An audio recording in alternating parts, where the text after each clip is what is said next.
மறைக்கப்பட்ட பாண்டியரின் வரலாற்றை தேடும் முயற்சியில் கிடைத்த பொக்கிஷம் இது. பாண்டியரின் வரலாற்றில் முக்கியமான நிகழ்வான தலையாலங்கானத்து போரை சுற்றி நடந்த சம்பவங்களை அடிப்படையாக கொண்டு சுவாரஸ்யத்துக்காக எங்கள் கற்பனையும் கலந்து நாடகமாக்கும் முயற்சி இது. பாண்டிய மன்னர்களின் வரலாறு மிகவும் நீண்ட நெடியது. இது பொதுவாக முற்கால பாண்டியர்கள், சங்ககாலம், இடைக்கால பாண்டியர்கள் மற்றும் பிற்கால பாண்டிய பேரரசு என பிரிக்கப்படுகிறது. சங்ககால பாண்டியர்கள் அவர்களின் காலம் கிமு 300 முதல் கிபி 300 வரை இருக்கலாம் என்பது வரலாற்று ஆய்வாளர்கள் கருத்து. சங்ககால பாண்டிய மன்னர்களில் மிகவும் முக்கியமானவர்கள் ஆரிய படை கடந்த நெடுஞ்செழியன், பாண்டியன் நன்மாறன் மற்றும் நம் கதையின் நாயகன் இளம் பருவத்தில் அரியணை ஏறிய, பதின் பருவத்தில் புதிய வரலாறு படைத்த தலையாலங்கானத்து செருவஞ்ச பாண்டியன். இலிகடல் வளைய ஈண்டு அகல் கிடக்கை தமிழ் தலை மயங்கிய தலையாலங்கானத்து எழுவர் நல்வளம் கடந்தோம் என்று நம் வரலாறு எழுதப்படும் என்று 10 பாட்டு நூல்களில் ஒன்றான மாங்குடி மருதனார் எழுதிய மதுரை காஞ்சியில் குறிப்பிடப்பட்டுள்ளது. ஓர் அரசனுக்கு எதிராய் ஓர் அரசன் போர் புரிவது இயற்கை. ஆனால் 7 அரசர்கள் ஒன்றிணைந்து ஒரு சிறுவனை எதிர்ப்பது என்பது தமிழ் வரலாற்றில் ஒரு விந்தையான நிகழ்வு. செங்குருதியால் சிவந்த சரித்திரத்தில் சிறகடித்து பறக்கும் சிறுவனுடைய சாகசம் புறநானூறும் அகநானூறும் புகழ்ந்துரைத்த வீர காவியம். மதுரை காஞ்சியும் நெடுநல் வாடையும் மகிழ்ந்து பாடிய நாயகன் இந்த பாண்டியன் நெடுஞ்செழியன். சோழ மன்னனின் அரண்மனையில் ஒரு இரகசிய அறையில் 7 மன்னர்களும் ஒன்றாக கூடி நெடுஞ்செழியன் பாண்டியனுக்கு எதிராக மந்திர ஆலோசனை நடத்தினார்கள். இதோ திட்டமிட வருகிறார்கள். அழுந்தூர் வேலிர் திதியன்,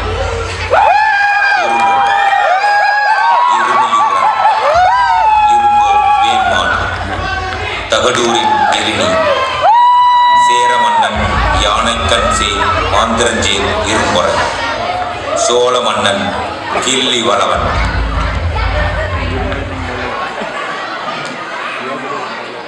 என் அழைப்பை ஏற்று இங்கு வந்த அனைத்து மன்னர்களுக்கும் எனது வணக்கமும் நன்றியும். வணக்கம் அரசே. நாம் இங்கு கூடியிருக்கும் அரசின் அவசர அழைப்பை ஏற்று வந்துள்ளோம் மன்னா. காரியம் மிகப்பெரியதென நினைக்கிறோம். என்னவென்று அரசின் அறிவிப்புக்காக ஆவலாய் காத்திருக்கிறோம். 7 மன்னர்கள் ஒன்றாய் கூடி இருப்பது ஆச்சரியம்தான். ஆனால் அரசின் திட்டம் ஏதோ நீண்ட நாள் காத்திருந்த மிகப்பெரிய காரியம் என நாம் கணிக்கிறோம். காரியம் மிகவும் முக்கியமானதுதான். ஆனாலும் மிக சுலபமானது. தென்னாட்டின் அரியணையில் ஏறி இருப்பவன் ஒரு சின்ன சிறுவன். அவன் ஆட்சியை நாம் முறியடித்து விட்டால் தென்னாடு அந்த பொன்னாரியம் கைக்கு வந்துவிடும். ஆம் சோழ அரசே, மதுரையின் செல்வ செழிப்பு எம் கண்ணை ஊத்திக் கொண்டே இருக்கிறது. வைகை யாரும், மேற்கு தொடர்ச்சி மலையும், அதை சுற்றியுள்ள செழிப்பான காடுகளும் அடைந்தே தீர வேண்டும். அத்தனையும் அடைந்தே தீர வேண்டும். பாண்டியர்களின் கோட்டையை சுற்றியுள்ள அகலியே அவ்வளவு ஆபத்தானதா? கோட்டைக்கு அவ்வளவு பாதுகாப்பு. அவர்கள் கோட்டையை கைப்பற்ற வேண்டும். பாண்டியரின் வீரமும் படையும் வீழ்த்தப்பட வேண்டும். அதற்கு இதுதான் சரியான தருணம். தென்னாட்டின் வளம் அது இனி நம் நாட்டின் வளம்.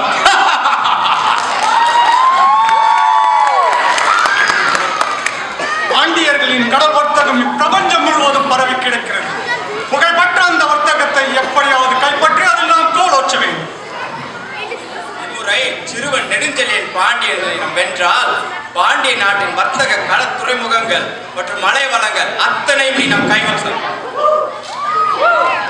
நேரமும் காலமும் கூடி வரும் போது, சேரமும் சோழமும் சேர்ந்து நிற்கும் போது, எதிரிகள் எவராயினும் போரென்று வந்தால் உதவி கூட மிஞ்சார். உயிர் பிழைத்தால் போதும் என புறமுது கெட்டு ஓடுவான். பாவம் இவன் 13 வயது 10 பாலகன். இன்னும் தன் பாதுகாப்பிற்காக அரசகுல சிறுவர்கள் அணியும் 50 தாலியை அணிந்திருக்கும் இவன் என்ன செய்துவிடப் போகிறான்? தன்னை காக்கவே 50 தாலியை அணிந்திருக்கும் இவன் நம்மை எதிர்த்து எப்படி நிற்பான்? எச்சரிக்கையாக இருக்க வேண்டும் அரசே. அவன் சிறுவன் என்று எளிதாக எடை போட முடியாது. அவன் மாகுடி மருதனை கவனிப்பில் வளர்ந்தவன். அவன் படைகள் வீரமிக்கவை. வில்லும் வேலும் போர் பயிற்சியும் உரையை கற்றவன் என்பது செவிவழி செய்தி. ஒரு சிறுவனை கண்டு 7 அரசர்கள் அஞ்சுவதா? 10 பாலகனவன் 50 தாலிகளட்டா பிஞ்சு அவனை கண்டு. அரசே, அவனை நம் நாட்டிற்குள், நம் எல்லைக்குள், நம் மண்ணிற்குள் கொண்டு வர வேண்டும்.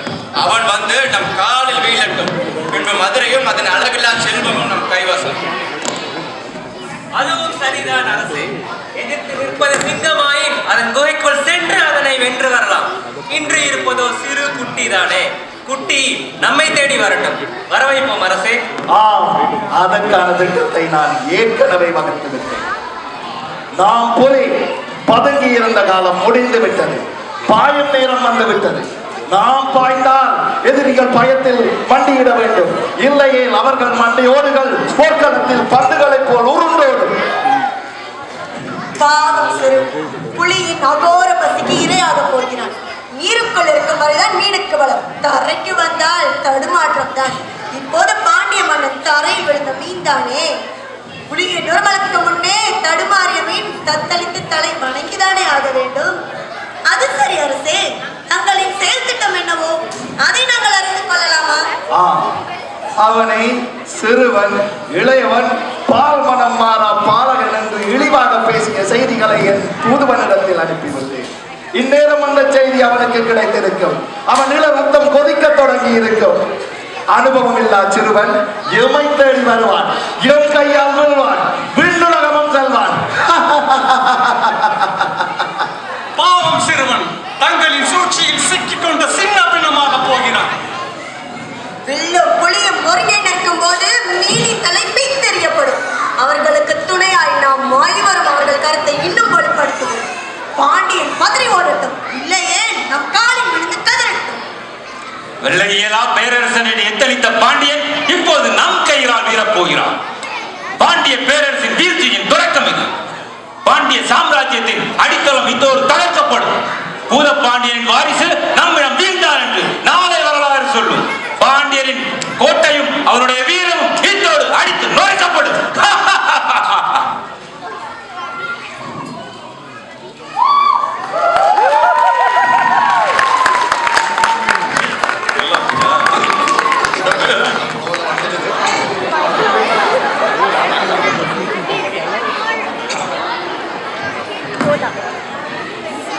சேர சோழ மன்னர்கள் மந்திர ஆலோசனை நடத்தும் அதே நேரத்தில் சோழ தூதுவன் பாண்டியர் அரசவை சென்றடைகிறான். மன்னர் நெடுஞ்செழியன் பாண்டியரின் அரசவையில் அவை புலவர் மாங்குடி மருதனாரின் முன்னிலையில் தூதுவன் அனுமதிக்கப்படுகிறான். இனி பாண்டியர் அரசவையில் நடப்பதை பார்க்கலாம்.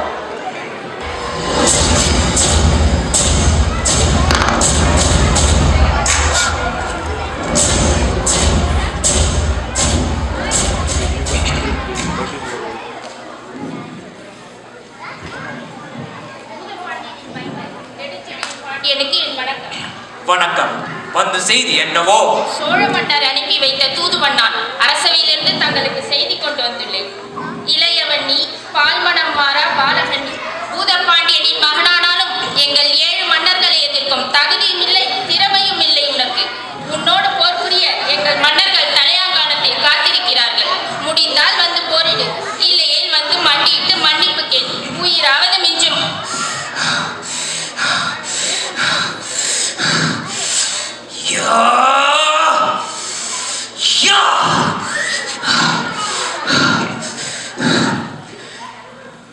இளையவன் என்று என்னை எதிர்த்தார்கள் எனில் இலக்கன்று பயமறியாது என்பதை அவர்கள் அறியாதிருக்கிறார்கள்.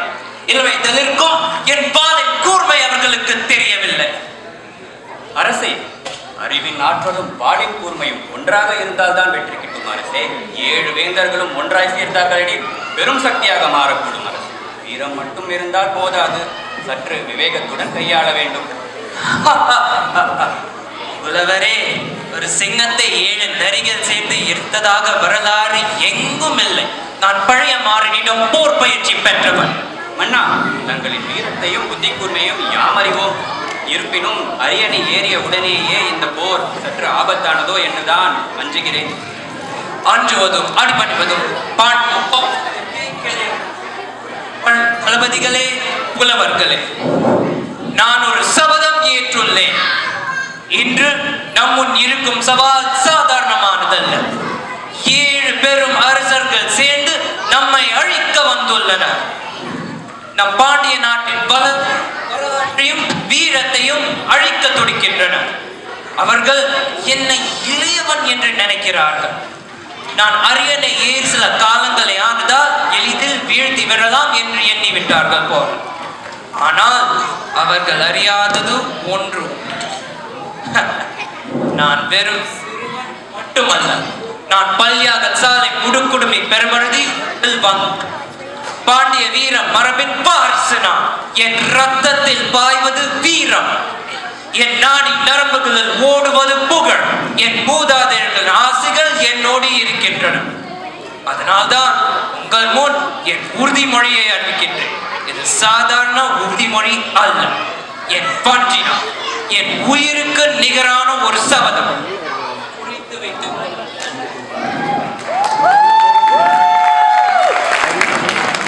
ஆகட்டும் மன்னா. தளபதியாரே, இந்த நேரத்தில் நம் மன்னருடன் முழுமையாக நின்று அவர் காட்டும் வழியை உறுதுணையாக இருந்து போர் புரிய வேண்டியது நமது கடமை. இது வெறும் மன்னரின் சொந்த கர்வ பிரச்சனை மட்டுமல்ல, நம் பாண்டிய நாட்டின் கௌரவ பிரச்சனை. நாட்டையும் மக்களையும் காக்க வேண்டிய கட்டாய தருணம் இது.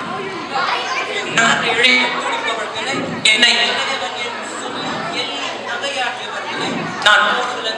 நேருக்கு நேர் நின்று அவர்களை முழுமையாக முறியடித்து அவர்களுடைய முடியையும் முரசையும் கைப்பற்றுவேன். அவர்களுடைய யானைகளும் குதிரைகளும் பதாகைகளும் என் காலடியில் விழும். அவர்களுடைய அகம்பாவம் என் பால் முனையில் சிதறும். ஒருவேளை என்னால் அப்படி செய்ய இயலவில்லை என்றால் என் குடிமக்கள் என்னை கோழையான அரசன் என்று சொல்லி எள்ளி நகையாடட்டும். இருக்க தகுதியற்றவன் என்று கண்ணீர் சிந்தி புலம்பட்டும். மாங்கோடி மருதர் போன்ற சிறந்த புலவர்கள் என்னை பாடாமல் வெறுத்து ஒதுக்கட்டும். புலவர்கள் பாட தகுதியற்ற நாடாக எண்ணி அவர்கள் என் நாட்டை விட்டு வெளியேறட்டும். வல்லத்தனம் காட்ட முடியாத அளவிற்கு என் பொக்கிஷம் காலியாகட்டும். அரண்மனை கதவுகளில் என்னிடம் ஏழ்மையின் காரணமாக நின்று கையேந்தி நாளாள்பவனே எங்கள் பசியை போக்கு என்று கதறி அழும்போது அவர்களுக்கு கொடுக்க எதுவும் இல்லாமல் இழிநிலை என்னை வந்தடையட்டும். பகைவர்கள் என் மார்பில் வாளை அழுத்தி என் இதயத்தை பிழிந்தால் என் வாழ்வின் கையறு நிலை என்னை வந்தடையட்டும். ஆனால் கவலை, இதில் எதுவும் நடக்காது. அவர் முரசையும் கைப்பற்றுவேன். கவலை வேண்டாம் மன்னா, தங்கள் எண்ணமே எங்கள் செயல். இதோ போருக்கான அத்தனையும் தயார்படுத்தப்படும். ஆயுதங்கள் மீட்டப்படும், குதிரைகளும் யானைகளும் தயார்படுத்தப்படும். போருக்கான அனைத்து தேர்களும் தயார் நிலையில் இருக்கும். தளபதியாரே,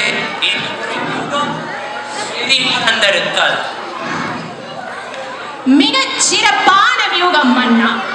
எரிபருந்தெடுத்தல் முறையில் நாம் வழியெங்கும் நெருப்பு வைத்துக் கொண்டே சென்றால் அவர்கள் எல்லையை நெருங்க நெருங்க அங்குள்ள மக்கள் திக்கு தெரியாமல் சிதறி ஓடுவார்கள்.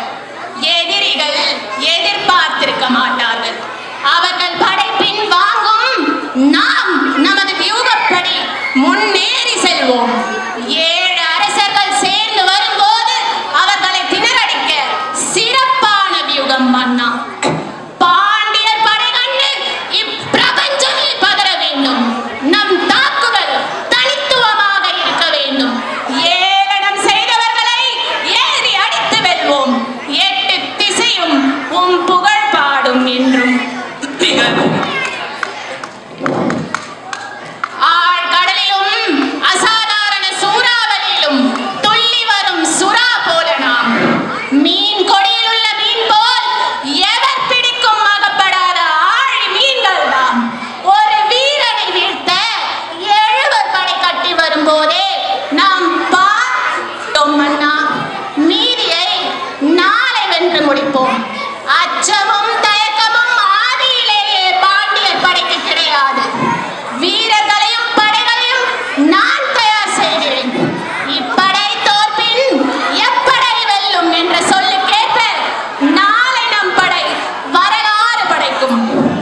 சிறப்பு தளபதியாரே.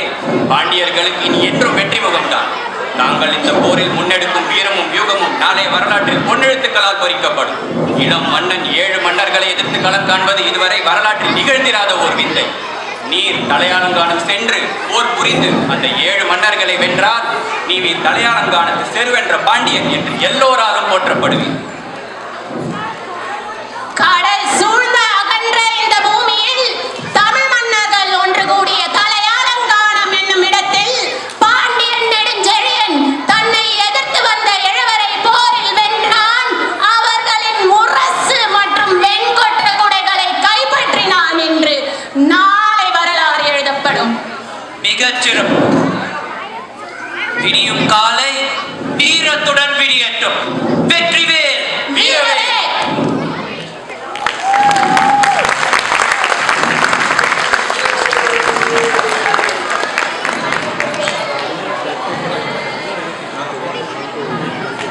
நெடுஞ்செழியனின் சபதத்தை கேட்ட தூதுவன் பதட்டத்துடன் வந்து சோழ மன்னரிடம் தகவல் தெரிவிக்கிறான்.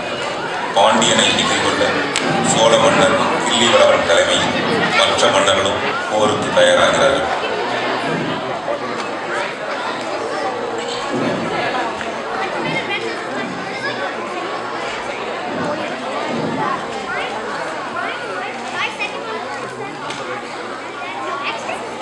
அரசே, அரசே, ஒரு அவசர செய்தி. தென்னாட்டு மன்னன் அந்த பாண்டிய சிறுவன் தனது படையை திரட்டி புறப்பட்டு விட்டான். அவன் கோபம் எரிமலை போல் கொந்தளிக்கிறது அரசே. மேலும் நாம் நினைத்தது போல் சிறுவன் என்று சாதாரணமாக எண்ண முடியவில்லை அரசே. இவ்வளவு விரைவாகவா? எங்கே இருக்கிறான்? எரிபறந்திருக்கிற முறையில் அவன் படைகள் வந்து கொண்டிருக்கின்றன. நம் எல்லை கிராமங்கள் எரிந்து கொண்டிருக்கின்றன. தலையாலங்கானத்தை நோக்கி படைகள் வந்து கொண்டிருக்கின்றன. மேலும் அவன் ஒரு சபதம் எடுத்துள்ளான் அரசே.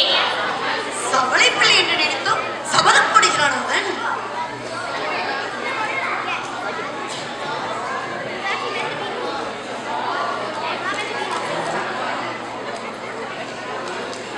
இளையவன் என்று நினைத்தோம் நமக்கே யமனாக வருகிறான். இதை சரியாக கையாளவில்லை என்றால் இளையவனிடம் தோற்ற இழிபெயர் நம்மை வந்து சேரும். எரிபறந்தெடுத்தல் மக்களை திசை திருப்பும் வியூகம். தலையாலங்கானத்தை நெருங்கும் முன்னே இதற்கு சரியான எதிர்வியூகம் அமைத்து நாம் எதிர்ப்பாட்டம் ஆட வேண்டும். இனி தடுப்பாட்டம் ஆடி பயனில்லை அரசே. அச்சம் கொள்ள வேண்டாம். ஆக வேண்டியதை செய்வோம். படை நிலைகள் தயார் நிலையில் இருக்கட்டும். யானை படையும் குதிரை படையும் தயார் நிலையில் இருக்கட்டும். எம்மை தேடி வருகிறான். நாம் யார் என்று அவனுக்கு காட்ட வேண்டும். இதை வெறும் வீரம் கொண்டு வெல்ல முடியாது. விவேகத்தால் நோக்கினால் தான் வெல்ல முடியும். பாலகன் என்று நினைத்தோம் பாதகன் படை கட்டி கொண்டு வருகிறானே. பிள்ளை பருவம் தாண்டவில்லை, அதற்குள் வில்லை ஏந்தி கொண்டு வருகிறானே இச்சிறுவன். போரில் கூட அவனை சமாளித்து விடலாம் போல. ஆனால் அவன் சபதத்தை கேட்ட பிறகுதான் சற்று யோசிக்க வேண்டி இருக்கிறது அரசே. சிறுவன் தானே மண்டியிட்டு மன்னிப்பு கேட்பான் என்று நினைத்தேன். படை கட்டி கொண்டு வருகிறான். எது எவ்வாறாகினும் போர் என்று ஆகிவிட்டது. இனி போர்க்களத்தில் சந்திப்போம். வெற்றிவேல்.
தெரியாதவனைப் போல இருந்தான். இந்த உயர்ந்த பண்பை உணர்ந்து அதையும் பாராட்டினார்கள் புலவர். போரில் வென்ற வெற்றி களிப்பை கொண்டாடும் அதே நேரத்தில் காயமுற்ற தம் படை வீரர்களை அக்கறையுடன் கவனித்து அவர்களிடம் அன்பு செலுத்தினார். குடிதலையி கோலோச்சும் மாநில மன்னன் அடிதலையி நிற்கும் புலவர். பாண்டியர்களை நோக்கிய பயணம் தொடரும். நன்றி.